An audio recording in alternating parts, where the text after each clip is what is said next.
आपने मुझे Delhi corporation amendment bill 2022 के समर्थन में मैं बोलूंगा, उसके लिए मुझे आदेश दिया है। अध्यक्ष जी, मैं भी बड़ी अदब के साथ कहना चाहता हूं, आदरणीय मनीष जी ने जो बात कही उनके भी, हालांकि ऑनरेबल गृह मंत्री जी उनके जवाब देंगे, पर कुछ के जवाब मैं दे सकता हूं। मनीष जी, भारत के संविधान में वर्ष 1992 में 74वें संशोधन के माध्यम से नगर निकायों की स्थापना हेतु प्रावधान किया गया था। उद्देश्य था डेमोक्रेसी को ग्रॉस रूट पर लेवल पर मजबूत किया जाए, लोकतंत्र को सशक्त गवर्नमेंट हो। परंतु ये किसी ने भी कल्पना नहीं की होगी कि एक खानदान, एक परिवार, एक पार्टी केवल अपने दल का सत्ता भोगने के लिए वो इस प्रकार के निकायों को कमजोर करे। माननीय गृह मंत्री जी ने कहा था कि मैंने फाइल नहीं पढ़ी, मेरे पास कोई ऐसे तथ्य नहीं है, मैं क्या कहूं। लेकिन मैं अध्यक्ष जी एमएलए था दिल्ली में सिटिंग, जब यह कुकर्म कांग्रेस के द्वारा किया गया था। कांग्रेस में एक परिवार की स्तुति करने वाले लोग हैं। तत्कालीन मुख्यमंत्री एक परिवार की स्तुति करती थी। कांग्रेस में डेमोक्रेसी के तहत और नीचे से गरीबों के बच्चे निकलकर नेता बनने शुरू हो गए। कॉरपोरेशन एक थी, एक कॉरपोरेशन में आधिपत्य उनका हो गया, तो 10 जनपद के एजेंट उनकी ताकत कम होने लगी। तो इसीलिए उनकी ताकत डेमोक्रेटिक सिस्टम से गरीब लोग निकलकर कॉरपोरेशन में आ गए, मेयर बन गए। वो भी लोकतंत्र में काम करना चाहते हैं। उनके हक को मारने के लिए, ताकत को बांटने के लिए आनन फानन में यह भी नहीं देखा गया नॉर्थ में रेवेन्यू रिसोर्सेज कहां से होंगे, ईस्ट में रेवेन्यू रिसोर्सेज कहां से होंगे, यह नहीं देखा गया। दिल्ली बर्बाद होगी, यह नहीं देखा गया। केवल कांग्रेस को, केवल कॉरपोरेशन की ताकत कम हो, एक मेयर की ताकत कम हो, स्टैंडिंग कमेटी चेयरपर्सन की ताकत कम हो, और उसको 3 जगह बांट दो, 3 मेयर बनेंगे, इसलिए वो नेता एक कोने में पड़ा रहेगा। यह मनसा थी मनीष जी इसको अलग करने की। अध्यक्ष जी, 2011-12 में जब एमसीडी का ट्राइफिकेशन किया गया तो कांग्रेस की सरकार राज्य में थी, कांग्रेस की सरकार केंद्र में थी। इसका उद्देश्य यह था, जो मनीष जी बार बार हवाला दे रहे हैं, एडवोकेट हैं, लर्न्ड है, अच्छी बड़े सीनियर नेता भी हैं, लेकिन देश को सदन के माध्यम से गुमराह कर रही हैं। जो पूर्ण राज्य हैं, उन पूर्ण राज्य के तहत जो अधिकार निगमों को दिए गए उनका हवाला दे रहे हैं। दिल्ली राष्ट्रीय राजधानी है जी। 1991 में जब राष्ट्रीय राजधानी का लॉ बनाया गया था तो कांग्रेस ने बनाया जी, कांग्रेस ने ही ये प्रोविजन रखा गया था। लेफ्टिनेंट गवर्नर के पास आज जो पावर है, जिसको आक्षेप है केंद्र सरकार पर लगा रहे कि केंद्र के माध्यम से ये पावर अपना फ्रीज करना चाहते हैं, ये राज्य 1991 में कांग्रेस के ही उस कानून में दिए गए थे लेफ्टिनेंट गवर्नर को। आज एलजी के पास जो अधिकार दोबारा रिव्यू करके दिए गए वो केंद्र सरकार ने नहीं दिए थे जी, वो कोर्ट ने दिए on behalf of 1919 amendment act के तहत सुप्रीम कोर्ट ने दिए। वो केंद्र सरकार ने नहीं दिए, वो गुमराह करना चाहते हैं जी। अध्यक्ष जी, ये 3 एमसीडी बनी। आय के स्रोत को मैंने पहले बता दिया, कांग्रेस की मंशा इसमें क्या थी, ये 3 निगम क्यों बनाए गए। अब कथनी एक और महारथी जी की सुन लो जी, जो आज दिल्ली के मुख्यमंत्री हैं। अब उनके कुकर्म सुनिए आप। निगमों में यह तय किया गया था 1991 में, अच्छा होता मनीष जी इसका जिक्र करते। 1991 में जब एक्ट बना था तो यह तय किया गया था कि निगम को चलाने के लिए निगम को दिल्ली वित्त आयोग तय करेगा कितनी फंडिंग कर रही है। यह दिल्ली वित्त आयोग तय करेगा जी। जब केंद्र सरकार दिल्ली में आ गई, जो आज सरकार बैठी हुई है, दिल्ली वित्त आयोग ने कहा कि 40,500 समथिंग रुपया दिया जाना चाहिए निकाय को चलाने के लिए। आज जो लोकतंत्र की दुहाई देने वाले लोग बैठे हैं और जो लोकतंत्र की दुहाई देने के उपदेश देश को दे रहे हैं, लोकतंत्र की हत्या करने की बात कर रहे हैं, उन्होंने अपने सदन के अंदर यह पास किया कि नहीं, हम वित्त आयोग की बात को नहीं मानेंगे, दिल्ली वित्त आयोग की। हम तो केवल 17,000 रुपए देंगे एमसीडी को चलाने के लिए, केवल 17,000 रुपए। 1/3 सर पैसा वो काट दिया। उससे भी बड़ी और घोर विडंबना देखिए आप, हाउस के अंदर मान लिया उन्होंने कि हम ये पैसा देंगे, हाउस में माना है कि 17,000 करोड़ देंगे, लेकिन दिया कितना अध्यक्ष जी, 6,129 करोड़। वो 17,000 भी नहीं दिया। किस लिए? एमसीडी को डिफेंड करने के लिए। एमसीडी के लोगों को अलग अलग निगम हो गए अध्यक्ष जी। ऑनरेबल हाई कोर्ट ने, मैं वो टेबल भी करूंगा सर, ऑनरेबल हाई कोर्ट ने आदेश दिया कि दिल्ली सरकार को, जो पार्लियामेंट में उन्होंने, सॉरी जो निगम में उन्होंने तय किया है वो पैसा लौटाया जाना चाहिए। ये हाई कोर्ट की रूलिंग है sir. We accordingly allow this application and direct the GNCT to release in the current financial year the remaining amount due towards BTA to the three corporation on the basis of their own revised estimate presented in the budget for the year 2021-22। High court के देने के बाद भी इस मुख्यमंत्री ने केवल दिल्ली की जनता 2.5 करोड़ लोगों को बर्बाद करने के लिए, अरे केजरीवाल साहब आपका झगड़ा बीजेपी से हो सकता है, आप एक एनजीओ चलाकर ब्लैकमेलिंग करके पैसे इकट्ठे करने वाले लोग थे दिल्ली के अंदर। इन दिल्ली के लोगों ने आपको मुख्यमंत्री मालिक बनाया जी। आप दिल्ली के लोगों से बदला इसका निकाल रहे हैं कि जो झगड़ा बीजेपी से है ना, बीजेपी से झगड़ा करिए आप। दिल्ली के 2.5 करोड़ को लोगों के हक को आप क्यों मारना चाहते हैं? इसलिए अध्यक्ष जी हाई कोर्ट के कहने के बाद भी वो पैसा नहीं दिया गया। ना देने के बाद अध्यक्ष जी इसमें अन्याय, और इसके बाद क्या होता है केजरीवाल साहब के माध्यम से सर, उसके बाद दिल्ली के अंदर एसडीएमसी के फंड की जो स्थिति बनाता हूं, केवल एसडीएम की, जिसको जहां से मैं सांसद हुई, एक्चुअल जो रिवाइज विजय इनका बजट एस्टिमेट था 1005 करोड़ रुपए का था जी। उसके बाद वो पैसा दिया 741 करोड़। 2021-22 का था 1052 करोड़, वो दिया 674 करोड़। केवल 600 करोड़ रुपए उसमें से भी निकाल लिए। उस 6000 के बाद भी उस पैसे को रोक लिया, क्योंकि केजरीवाल साहब 7 वर्षों में अपने किसी वादे को पूरा नहीं कर पाए। 70 नहीं सर, बहुत कुछ है सर, नाम नहीं लूंगा सर आगे, सॉरी आगे नाम नहीं लूंगा। 7 वर्षों में अपने किसी भी वादे को, यू आर ऑल्सो आतंकवादी,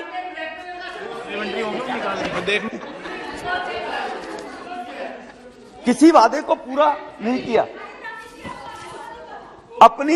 अपनी दादा सुन लो ना, अपनी दादा सुन लो तो आपको तो अपनी विफलता छुपाने के लिए यह, अरे बैठो ना भाई, बैठ जाइए, बहुत हो गया, बैठ जाइए आप। हाँ, अपनी विफलता छुपाने के लिए वे यह आरोप लगाते रहे कि एलजी काम नहीं करने दे रहा। अपने दोष छुपाने के लिए दूसरे के ऊपर आरोप ज्यादा से ज्यादा बढ़ते रहो, ये पद्धति है दिल्ली के मुख्यमंत्री की। दिल्ली वो फेल, एमसीडी फेल, एमसीडी में भ्रष्टाचार, एमसीडी में ये। आज जहां कश्मीर बंगाल में हिंदू सुरक्षित नहीं है, उसी प्रकार से दिल्ली को भी बंगाल, ये विषय वैसे आपका नहीं है पर मैं जानकारी देना चाहता हूं, दिल्ली को भी बंगाल बनाने की कोशिश है। घुसपैठियों को जमीन, टेंट, बिजली फ्री में दी जा रही है। ओखले में जाकर चेक करा लेते जी, इसी मुख्यमंत्री के द्वारा, कि जहां हिंदू सुरक्षित न रहे। ये मुख्यमंत्री से, ये दिल्ली देश की राजधानी है अध्यक्ष जी, इस मुख्यमंत्री से बचाने के लिए ओखला एरिया में सर्वे कर सकते हैं सर। एमसीडी उनको रोकती है, एमसीडी जब रोकती है कि फ्री में चीज नहीं दी जाएगी तो इसलिए उनको चुभता है अध्यक्ष जी। दूसरी तरफ निगम है 3, इन तीनों निगम ने अपना जो रेवेन्यू बढ़ाने के लिए 3 प्रपोजल दिए दिल्ली सरकार को सर। पहला प्रपोजल था कॉमर्शियल टैक्स से संबंधित प्रस्ताव 2020 में दिए थे, हम कॉमर्शियल टैक्स को बढ़ाना चाहते हैं, अपना रेवेन्यू बढ़ा लेंगे। परमिशन नहीं दी दिल्ली गवर्नमेंट ने, आदरणीय मनीष जी भी जो बोल रहे थे, पार्किंग के द्वारा हम आय बढ़ा लेते हैं अपनी। ये प्रपोजल भेजा दिल्ली सरकार को, हमें इजाजत दे दीजिए, नहीं दी दिल्ली सरकार ने सर। फिर निगम ने कहा, तीनों ने, हम अपने बॉन्ड जारी कर देते हैं, हमें उसकी इजाजत दे दो, वो भी पेंडिंग डाल रखा है। अगर निगम अपना भी अर्निंग लेना चाहती है, रेवेन्यू लेना चाहती है, उसको भी दिल्ली का मुख्यमंत्री देना नहीं चाहता। अध्यक्ष जी मैं पूछना चाहता हूं, क्या गुनाह है उन सफाई कर्मचारियों का, क्या गुनाह है उन अध्यापक टीचरों का जो स्कूल में पढ़ाते हैं, क्या गुनाह है उन रिटायर्ड हुए अधिकारियों का, बेचारे उनको पेंशन नहीं मिलती, उनको सैलरी नहीं मिलती टाइम के ऊपर, 6-6 महीने की सैलरी टीचरों की नहीं मिली। अध्यक्ष जी दिल्ली के अंदर क्या गुनाह है उन लोगों का कि जो विधवा बहनें हैं, जो ओल्ड एज है, उनकी पेंशन, उनके पेट को काटकर ये मुख्यमंत्री अपनी राजनीति करना चाहता है। लानत है ऐसे दिल्ली के मुख्यमंत्री के ऊपर सर, जो इस प्रकार की घृणित राजनीति करता है जी, कि पैसा रोककर और उन लोगों के, गरीब लोगों के पैसे को रोकने का काम करता है। जो लोग अरे दादा हटा देंगे, आप चिंता मत करो। जो लोग रोजी रोटी कमाने के लिए, उज्ज्वल भविष्य के लिए बाहर से दिल्ली में आकर बसे हुए हैं, जो लोग झुग्गियों में रहते हैं, उन लोगों का क्या पक्का मकान नहीं होना चाहिए? वो लोग बीमार हो जाए, उन्हें आयुष्मान भारत योजना से लाभ नहीं मिलना चाहिए? क्या गुनाह है उन लोगों का जो दिल्ली में आकर 20 साल 30 साल पहले बस गए? अध्यक्ष जी, उन लोगों को आज तक 7 वर्ष में एक व्यक्ति को एक मकान नहीं दिया। केंद्र सरकार ने 3 करोड़ लोगों को, लैंडलेस लोगों को मकान दे दिए। दिल्ली में भी अगर इस प्रकार की सरकार चलाने वाला व्यक्ति ठीक होता तो क्या उन गरीब लोगों को उनका हिस्सा नहीं मिलता? क्या वो जो झुग्गी में नौजवान रहते हैं उनका सपना नहीं हो पायलट बने, उनका सपना नहीं होता इंजीनियर बने? उन्होंने पाप कर दिया गरीब की, अगर मां के पेट से वो पैदा हुए तो क्या उनको अधिकार नहीं मिलने चाहिए थे? उनको अधिकार ना मिल जाए, निगम ना दे दे, जे केजरीवाल इस काम के अंदर लगे रहते। सॉरी सर, मैं नाम डिलीट कर दे प्लीज। ये दिल्ली के मुख्यमंत्री इस काम के लिए लगे रहते हैं। सर मैं आपके सामने इसके बावजूद निगम के तीनों निगमों ने जो डेवलपमेंट के काम किए अपने रिसोर्सेज से, केवल मनीष जी ने कहा था कि जब 14-15 में राष्ट्रपति शासन था तो 4000 करोड़ रुपया दिया गया था। अध्यक्ष जी, आपके माध्यम से मैं मनीष जी को जानकारी देना चाहता हूं, वो 4000 करोड़ रुपए जो रिलीज हुआ था वो एक फाइनेंशियल ईयर के लिए रिलीज किया था जेटली साहब ने, और ये 6129 करोड़ जो है ये 5 वर्ष के लिए दिया। मनीष जी, ये भी स्टडी कर लेना आप, ये 1 वर्ष के लिए नहीं दिया। तो 6000 में 3 निगम 5 साल कैसे चलाई जा सकती है? आप इमेजिन कर सकते हैं अध्यक्ष जी इस बात को लेकर जी। तो अध्यक्ष जी, अब इसके बदले में जो एमसीडी ने काम किया, डिस्पेंसरी, पार्क, स्ट्रीट लाइट, सफाई के क्षेत्र में दिल्ली का बजट है 1 साल का 75,800 करोड़ दिल्ली का जी, और एमसीडी का बजट जो इसने माना 17,000, मुख्यमंत्री जी ने दिया केवल 6,000। उसके बावजूद भी एमसीडी के पास स्कूल हैं 1616 जो बच्चों के नींव मजबूत करने का काम करते हैं, और दिल्ली सरकार के पास स्कूल है 1026 छठी क्लास से 12वीं क्लास तक। तीनों निगम 8 लाख बच्चों को मुफ्त में खाना देते हैं, यूनिफॉर्म देते हैं, बुक्स देते हैं निगम के माध्यम से। और इनके जो स्कूल है जी, उन स्कूल के अंदर आज भी जो दुनिया में डंके पीट रहे हैं एडवर्टाइजमेंट कर करके, आज भी उन स्कूलों में जो केवल 1000 स्कूल हैं, 392 स्कूलों में प्रिंसिपल नहीं है, 363 स्कूलों में वाइस प्रिंसिपल नहीं है। स्कूलों में है ही नहीं सर, वो हायर सेकेंडरी के स्कूलों में इतना बजट लेने के बाद भी। और मैं सर दावा करता हूं केजरीवाल जी जो दिल्ली के मुख्यमंत्री हैं, वो तो सर इसको मान लिया जाए कि जो नाम लिया जाए उसको डिलीट करते रहो केजरीवाल का जी। तो सर जो अध्यक्ष जी आपसे निवेदन कर रहा हूं आपसे, तो सर मैं सर वो तो क्या राजनीति छोड़ेंगे। मैं एक विचारधारा को लेकर 25 साल से विद्यार्थी परिषद से लेकर और भारतीय जनता पार्टी में एक विचारधारा के साथ काम कर रहा हूं। वो तो एक नौटंकी करके एनजीओ चलाकर गुमराह करके आए थे, वो क्या राजनीति छोड़ेंगे। आप केजरीवाल, आप दिल्ली के मुख्यमंत्री से सर्वे करवा लीजिए सर, कोई थर्ड एजेंसी से मनीष जी आप सर्वे करवा लीजिए कि दिल्ली के लोग सेंट्रल स्कूलों में दाखिला लेना चाहते हैं, दिल्ली सरकार के स्कूलों में लेना चाहते हैं। मैं दावा करता हूं अगर 90% लोग सेंट्रल स्कूल के ना करें तो मैं राजनीति छोड़ दूंगा। अध्यक्ष जी हाउस के सामने कहता हूं, दिल्ली के स्कूलों में लोग दाखिला नहीं लेंगे, केवल लिपाई पुताई पेंटिंग करके उनकी फोटो जारी करके 15-20 स्कूलों की, और वो एडवर्टाइज के माध्यम से देश को गुमराह करने का काम कर रहे हैं सर एमसीडी के स्कूलों में 2020 में एनरोलमेंट जो हुई थी 7,20,000 बच्चों की थी, और 2022 में अब जो एनरोलमेंट हुई है 8,71,000 की हुई है सर एमसीडी के स्कूलों में। इसके बावजूद भी, इसलिए एमसीडी के लोगों से लोग ज्यादा खुश हैं, लेकिन एमसीडी के 3 मेयर हैं, अलग अलग सोच है, प्रेस वो एक कर नहीं सकते, जानकारी एक दे नहीं सकते हैं। इसके कारण से महाशय जी ने क्या वायदा किया था जी, 500 नए स्कूल बनाऊंगा, 20 कॉलेज बनाऊंगा, 7 अस्पताल बनाऊंगा। एमसीडी ने 8 नए स्कूल, केवल ईस्ट दिल्ली एमसीडी ने नए स्कूल बनाए सर 8।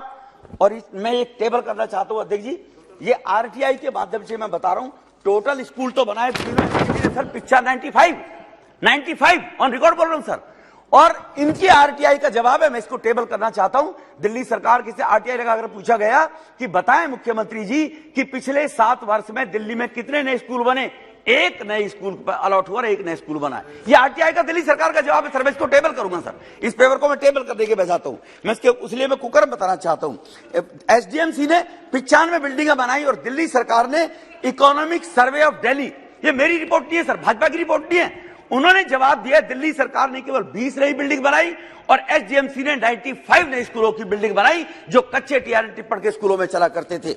हॉस्पिटल के मामले में ले लो सर, आज वो कहते हैं, अभी दादा भी बोल रहे थे, अपनी तो मामला खत्म हो गया, बहन जी बड़ा दौरा लगा के घूम रही थी पूरे देश के अंदर, नेता बनूंगी, अब टाइम फिक्स हो गई, वो आ गई जी। अब मैं इनसे पूछना चाहता हूं, ये भी कह रहे हैं आप इलेक्शन टालना चाहते हैं। अगर केजरीवाल जी कहते हैं, दिल्ली के मुख्यमंत्री, कि हम स्कूल, मैं नेगेटिविटी में नहीं बोल रहा जी, हम चुनाव से डर रहे हैं, तो मैं पूछना चाहता हूं, डायबिटिक होने के बाद भी गृह मंत्री जी छतरपुर के अंदर 10,000 बेड की हॉस्पिटल कोविड में बनाई थी, 1,000 बेड की हॉस्पिटल वहां दिल्ली कैंटोनमेंट बोर्ड में बनाई थी। वो तो अपने घर में छुपे बैठे थे, वो दौरा कर रहे थे, तब उन्होंने कभी नहीं कहा। गृह मंत्री जी के माने प्रधानमंत्री जी के इस विचारधारा के मन में दिल्ली का दर्द है, इसलिए इसको एक करना चाहते हैं। और मैं आपको बता देना चाहता हूं, दिल्ली के अंदर दिल्ली सरकार के माध्यम से 497 मोहल्ला क्लिनिक बने जी अभी तक, और दिल्ली एमसीडी की डिस्पेंसरी 311 पक्की काम कर रही है सर। 497 7 साल में 311, ये कंपैरिजन बता रहा हूं जी। दिल्ली सरकार के कोविड के दौरान जो बताते थे मैं 30,000 बेड बनाऊंगा, दिल्ली सरकार के टोटल बेड 12,400 हैं दिल्ली के अंदर, और एमसीडी और सेंट्रल गवर्नमेंट दोनों के बेड अगर हम दिल्ली के अंदर करेंगे तो 15,744 बेड दिल्ली के अंदर है सर। और दिल्ली की हेल्थ फैसिलिटीज कौन देख रहा है, वाहवाही कौन लूटता है? वो मुख्यमंत्री अपना चेहरा लगाकर, और ये कहता मैंने दिल्ली में हेल्थ व्यवस्था ठीक कर रखी है। 3,000 बेड सेंट्रल और एमसीडी की दोनों अस्पतालों के उससे ज्यादा है।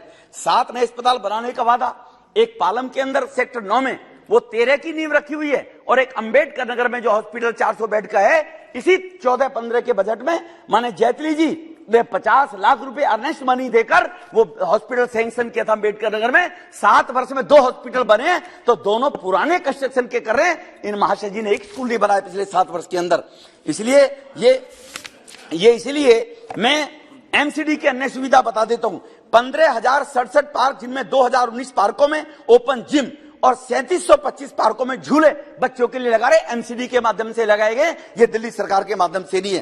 5,82,000 एलईडी लाइट दिल्ली को रोशन कर रहे हैं, जो एलईडी की व्यवस्था की गई है। 402 कम्युनिटी सेंटर बताएं दिल्ली सरकार, पूछना चाहता हूं, राज्यसभा में उनके लोग हैं, वो बोलेंगे, बताएं कितने कम्युनिटी सेंटर 7 साल में बनाए। और एमसीडी के माध्यम से 402 सामुदायिक भवन, जिनमें गरीबों के बच्चों की शादी, जन्मदिन, कुआं पूजन, वो अपने काम कर सकते हैं, उनका 1.5-2 लाख रुपए में ना लूटना पड़े।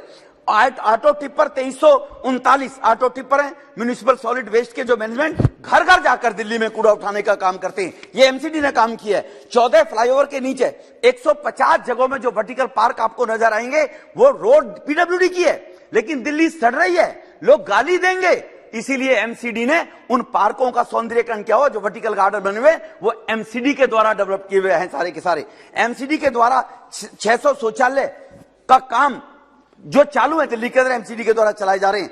जहां तक उन्होंने कहा था, मैं सभी एलडीसी, चपरासी, चौकीदार, टीचर सबको परमानेंट करूंगा, 2014-15 में कहा था उन्होंने, सबको परमानेंट करूंगा। बताइए कितने आंगनबाड़ी की बहनें मामूली सा वेतन लेकर बेचारी काम करती है, धरने पर बैठ गई अध्यक्ष जी इनके घर के सामने, उस पे 1,000 आंगनबाड़ी की बहनों को निकाल दिया नौकरी से इसी दिल्ली के मुख्यमंत्री ने।